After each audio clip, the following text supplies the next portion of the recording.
Of all the great world teachers, I suppose Gautama Buddha came the nearest to being a psychologist in the modern sense of the term. He was deeply involved in the entire phenomenon of mentality, and to him the mind was often the slayer of the real. And today we have lost much of our natural interest in the functions of our own minds. We take mentality for granted.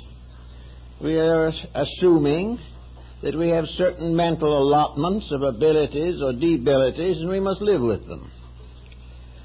It is not, however, always possible for the individual to chart his own mental course of thought and action. And this morning it seems that it might be interesting to consider how the individual could be his own psychologist, how he could do for himself certain services which he now pays rather handsomely to have someone else perform for him.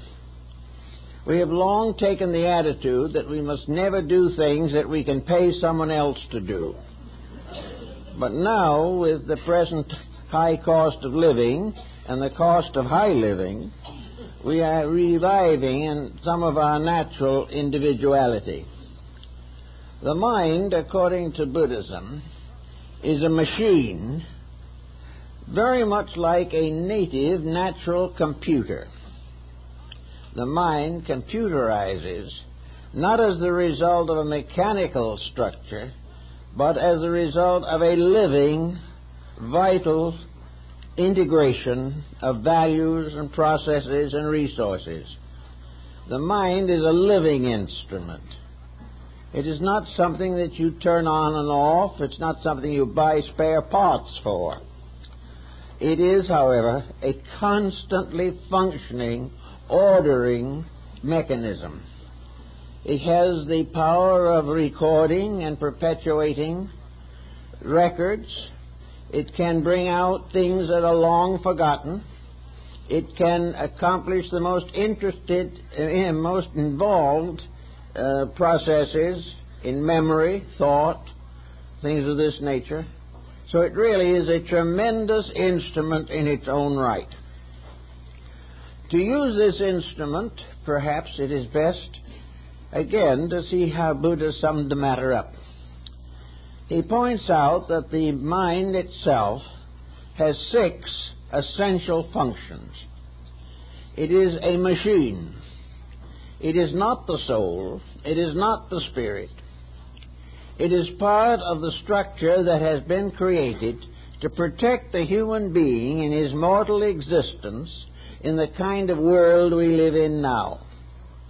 It is therefore a defensive organism to protect the body, the emotions, and all of the processes of daily living. It is a defense against fear, against worry, against grief. It helps us to achieve judgments and honesties that would not otherwise be possible. Therefore, the mind is a very happy and healthy part of our economy. Now, Buddha tells us that the 5 sensory perceptions that we all know, sight, hearing, taste, feeling, and the general structure of the body itself, hearing, all these faculties are parts of a machine. And as parts of a machine, each has an independent existence. Sight has its own world, a world of processes, a world of intricate interrelationships. The faculty of sight is one of the most extraordinary faculties in the worlds of creation. Things seen, therefore, become very important, and a great many human beings live almost totally dependent upon this one faculty. Everything that they see, they believe. And without some outside and additional help, seeing can be a treacherous and dangerous thing, because seeing is only one part of an instrument for accumulating knowledge. And if this part is developed beyond all others, it can result in an individual living almost completely on the surface of the phenomenal universe. In addition to this, the second, probably most important of our faculties is hearing. Hearing and seeing together are used probably for 90% of our judgments. Hearing enables us to learn. It enables us to communicate with each other. It enables us to develop a variety of arts. It has given us music, and it has given us poetry. Hearing is a very important phase of knowledge. Hearing is also the source of a great deal of unfortunate pressure. Hearing, for instance, has enveloped in modern rock music, can be a very deadly thing, and has been held responsible for a great deal of sickness among small children. The problem of noise means a process of sound which does not contribute to progress, but ends in confusion and very largely the degeneration of a faculty. Therefore, it is up to the individual who learns to see thoughtfully to also hear thoughtfully, and to combine these two faculties for the advancement of his general insights.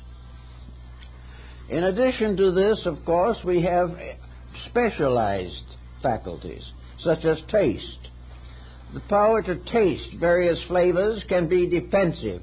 It can prevent us from taking a great many poisons into the system. But taste is also a tyrant in its own right when separated from all other sensory perceptions.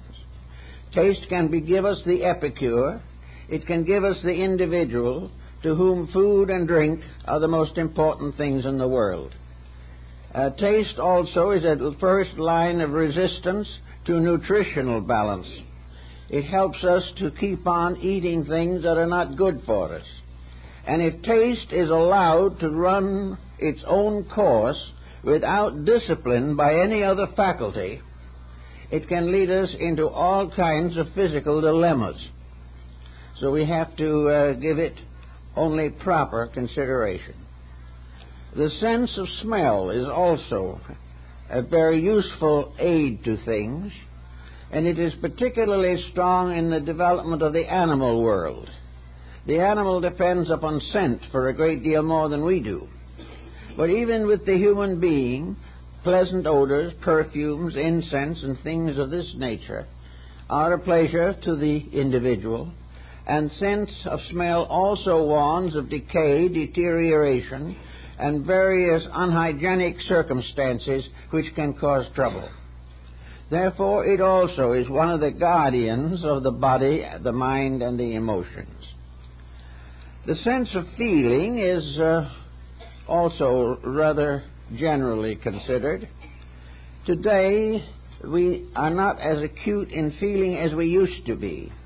But even now, very few people will buy an expensive article without touching it. They want the communication of the feel of fabrics. Gradually, this can become so skillful that the quality of all kinds of wools, silks, and synthetic materials can be instantly estimated. The sense of feeling also gives us the study of surfaces and many different things that can be obstructions or dangers to us.